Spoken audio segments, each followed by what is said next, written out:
What's going on? What's going on, everybody? This be your boy DJ Anonymous with sportsbizmusic, the podcast, episode 77, and I got a special guest on the show. I have Ari Wasserman on the show today. How you doing, man?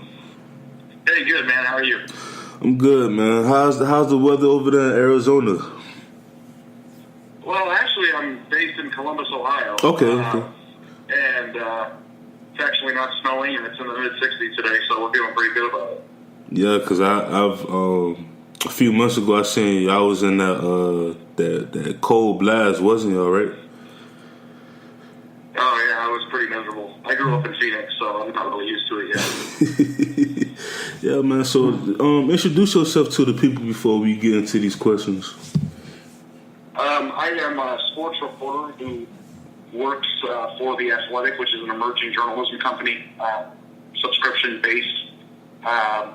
So I write about and cover Ohio State football and recruiting, write long, informative, deep stories, and it's all part of the Athletic app and website where people pay a small monthly fee to read and get the app.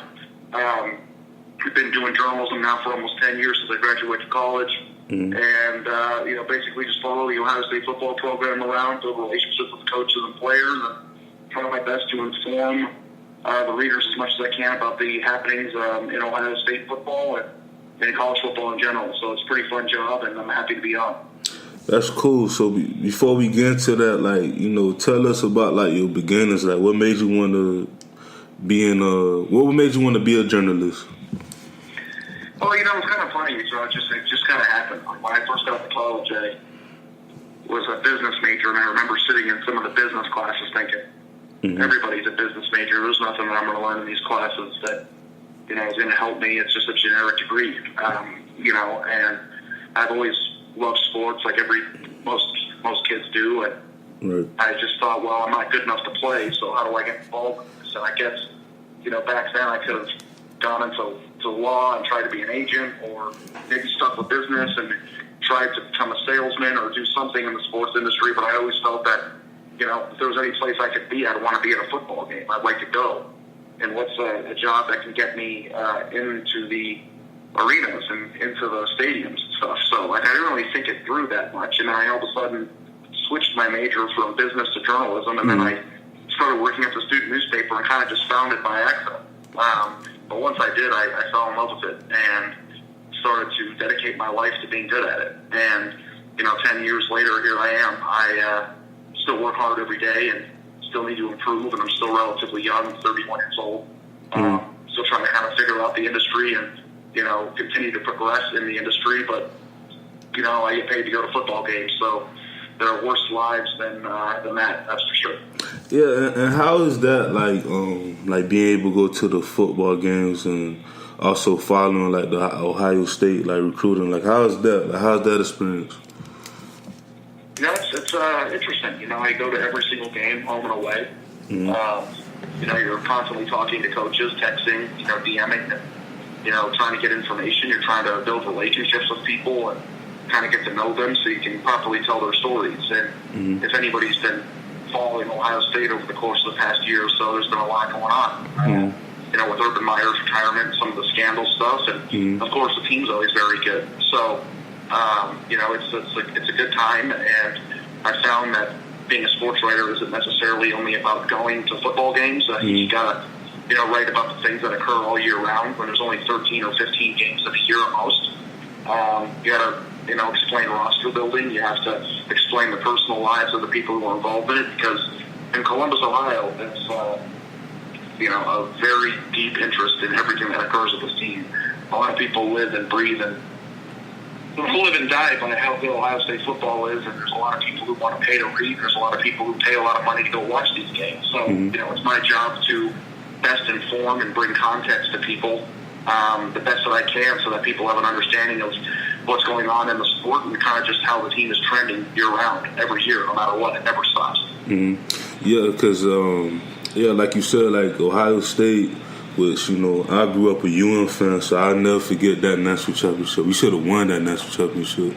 That was, I don't care what no one said, that was a pass interference, but, that's that was in 02. I guess we all move on. But But yeah, like just looking at Ohio State, when everything that's been going on, especially like football wise, like I'm a football head, so like my wife, she hates it when football season come around, and like I just watch it like all day. But I know that Urban Meyer, and he had the scandals and stuff and whatnot. But what about the new coach? What have you seen like during the, I guess, the spring training? Like, is he like bringing like a new impact to the program? Yeah, I mean, I don't know. Like, it's very hard to tell because he's in his 30s. He's never been a head coach before, Ryan Day. Mm-hmm. And he's replacing a legend. I mean, when Urban Meyer came to Ohio State, he already won 2 national championships in Florida. Mm-hmm. He's one of the most famous figures in the entire sport. So now you're replacing him with somebody who's never done it before, and somebody who people view as an up-and-coming coach, and somebody who's going to be a very good football mind. But there's a lot of challenges in coaching college football. You know, people think who's going to call the gutsiest fourth down play, or who's going to design the best game plan. But what people don't understand about college football is it's about building a program. Right. The best teams in the country, Alabama, Clemson, Ohio State, these places have built programs. And it's about attracting talent. It's about getting the best players in the country to come play for you. And I tell people this all the time, and I don't know if people realize it, but winning college football national championships and playing in the playoffs and doing all those things is about which teams have the best players. It's 85% talent, 15% coaching. So what Urban Meyer did at Ohio State was he built an infrastructure in the program with the money and facilities and all the things and the resources that Ohio State have at its disposal, and built a juggernaut that attracts the best players in the country every single year. So people want to know, is the new head coach bringing his new buzz to it, or is he changing things, or he's doing... what he has to do is he's got to continue to attract the best players in the country to come play here. Mm-hmm. And he has to do that through his own style. But he also has to be smart enough to know that, you know, like any company, Ohio State's football program was built very well by a very good CEO in Urban Meyer. Right. And he's going to do his best to live within the realms of the infrastructure that's already been built. Mm-hmm. So will he be as good as Urban Meyer? I don't know. It's kind of hard to compare a first-year head coach to somebody who won 3 national championships and became one of the best coaches of all time. Right. But I do think that he does have the tools and the ability through what Ohio State has and what Urban Meyer built to be a very successful coach. So talk about pressure, right? Like, you're a first-year head coach. They lose 3 games, you get fired. Like, I mean, like, that's, you know, and it's kind of a dramatic thing to say, and I think they'll have more than 1 year, but he's under a tremendous amount of pressure to win because Ohio State doesn't take losing too kindly.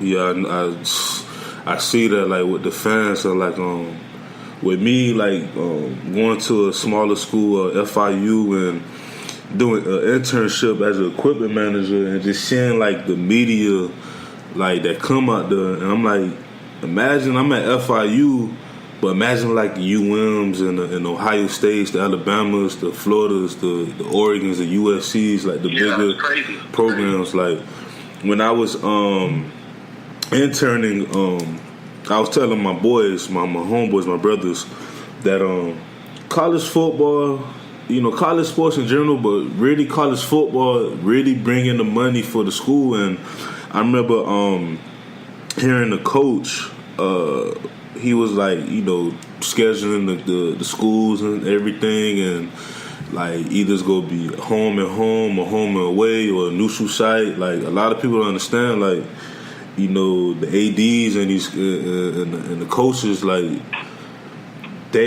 it's like an all year round, like, job. Like, you gotta recruit, you gotta, you know, work out the athletes, and you got the season, but even within the season you gotta go to the different meetings and schedule, like, future opponents, and also you gotta recruit for the following class. Like, it's a lot of work, and a lot of people don't understand that. Yeah, I mean, I don't think people understand that coaching, in coaching, you're actually coaching probably 20% of your time. Right. Like, you're actually on the field coaching, whether it be in a game or in practice, 20% of your time. Mm-hmm. The other 80% is about recruiting and, you know, banquets and, you know, player relations and camps and visits. And if people don't understand, Ohio State spends millions of dollars every year recruiting. Mm-hmm. He's on an airplane. I mean, Ryan Day flew from Columbus, Ohio to Hawaii at the end of the year to recruit an offensive lineman. He stayed in Hawaii for 3 hours, got back on a plane, and flew back home. Like, it's like the first person on planet Earth who's ever flown to Hawaii and not spent at least one night there. Wow. You know, but that's just kind of the way the world of coaching goes. I mean, I think 80% of their time is spent acquiring talent, recruiting, making phone calls, getting on airplanes, visits, going to high school football games, going to high school basketball games, doing everything that they can to acquire the best talent. Mm-hmm. So, you know, you talk about the Nick Sabans and the Dabo Sweeneys and some of the best coaches in college football. Yes, they're great on-the-field coaches. They have great minds. They've got great staffs. They create great game plans. But what do they do the best? They build their rosters the best. And that's why the same 5-6 teams every year are doing, you know, the same stuff. Every single year you can turn on the college football playoff selection show and you see the same group of 6 to 8 teams. And it's because those 6 to 8 teams have spent the money and have the infrastructures to go acquire the best talent. Mm-hmm. It's not about who designs the best game plan. Maybe that's about who wins the national championship. But if you're on that stage, it's because you have the best players. Right. And that's what this job's about. I'm glad you brought up the college football players. As a person in the media, do you think that the college football players get it right every year? Get what? Sorry about that. Do they get it right? Like when they choose the 4 teams, do you think they get it right every year, or they make some mistake? Like, you talking about when the players pick which schools to do? No, I'm talking about like the college football players when the committee when they select the teams. Yeah. The committee. You mean like do they get the right teams every year? Yes. You know, I don't know. It's a very hard job, and I think they get the top 2 teams right every year, but every year there's a debate between number 4, 5, and 6. Right. So, like, for instance, Ohio State was the 6th best team in the country last year, and their resume was virtually identical to Oklahoma's. Mm-hmm. So, Oklahoma went into the playoff and they got spanked. Right. Ohio State might have played a better game. Ohio State only had 1 loss. They were a conference champion. You know, all the same things that Oklahoma had. And the committee had to decide between Oklahoma and Ohio State. And at the time, I guess Oklahoma had one of the best offenses in the country and, you know, all that stuff. But I think it's a tremendously hard job to do because it's funny. People thought that the BCS system, they were going to, you know, get rid of that. They were going to create a playoff system. And once they did that, then all the problems were going to go away. Well, as hard as it was to pick 1 and 2 in the old days, it's hard to pick 4 and 5 now. You know what I mean? Mm-hmm. So, I think that if you put the way you have to look at it is if you put yourself in a position where you're going to be in a debate the way Ohio State did last year, mm-hmm. then you have to live with the results of that. Ohio State lost by 100 to Purdue, so at the end of the year when they were left out, they could get mad and say, "Hey, we should have been in over Oklahoma." But if they would have just taken care of their own business, it wouldn't have been a debate. Right. So I don't know if they're 100%. You know, able to get it right, and that's the thing. You can never answer that question, man, mm-hmm. because you can't rewrite history. Once they're in, they're in. But Ohio State won the first college football playoff because they were the number 4 seed, and mm-hmm. they might not have gotten in if they would have put TCU in 4 years ago. Yeah, but everybody said they got it right because the 4 seed won. Well, this year the 4 seed got blown out, so they got it wrong. Right. It's a never-ending debate, and you can't really ever prove it right or wrong. All I'll say is, it's a very, very hard thing to do. Yes, it is, because even with when I talk amongst my friends, we always say that, I feel like they should expand the league a little bit, but then I look at March Madness, and they got like 68 teams, and then you have some teams that was qualified to get in, they never got in, so I'm like, wow, like, it'll never be solved. Something like that will never be solved. It will always be. Yeah, I mean, I think if they expanded the playoff field, it would be entertaining. Yeah. I think people would like it more. I think if it was an 18 playoff, it would be more expansive. But listen, man, if it's an 18 playoff, they're going to argue about who the number 9 team should be. Like, it's always you watch the college football, the NCAA tournament in basketball, mm-hmm. there's huge hour-long shows debating who the last 3 teams in the tournament should be. There's there's a million people deciding, well, this team should be the number 68 team. Right. This team should be.